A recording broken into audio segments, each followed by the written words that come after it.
All right, so the third and final explanation for why the labyrinth exists, this gender gap that we're talking about, is discrimination and prejudice.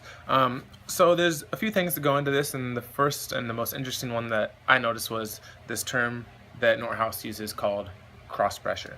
And cross pressure is kind of this tendency that people have to, no matter what, kind of be unsatisfied with their female leaders, and it really is a bias and it's not fair. So for example, people want the women to be tough, but at the same time people are going to complain and say, oh, look at that female leader, she's too manly, right? Or they want them to fulfill these masculine roles, but then they're going to say, oh, they're not female enough. So it's like no matter what they do, it's not good enough, right? That's cross pressure. The second thing is just homosocial reproduction, and this is something that's been going on for a long time, and it's just male leaders looking for someone to replace them, someone who is the same as them, similar. So male leaders select male leaders, and that's, maybe it could be innocent, but it's a big problem. And that's just a tendency that happens, and that's part of the reason the labyrinth exists.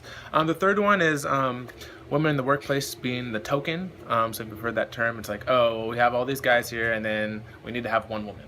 And when that happens, there's a lot of biases that go into that. So women are forced to react to these different stereotypes and pressures and scrutiny while they're a minority in the workplace. And ultimately what that causes is one of two things. The first one is they have a vulnerable reaction and they just assimilate to the stereotypes, right? So people say they're this way, so they act this way. The opposite of that is that they engage in stereotype countering behavior. So if people make assumptions, they just do the complete opposite.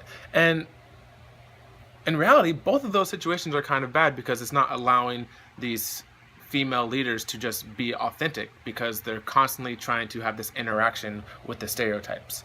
But the good news about all of these things is that they are on the decline. So there's that.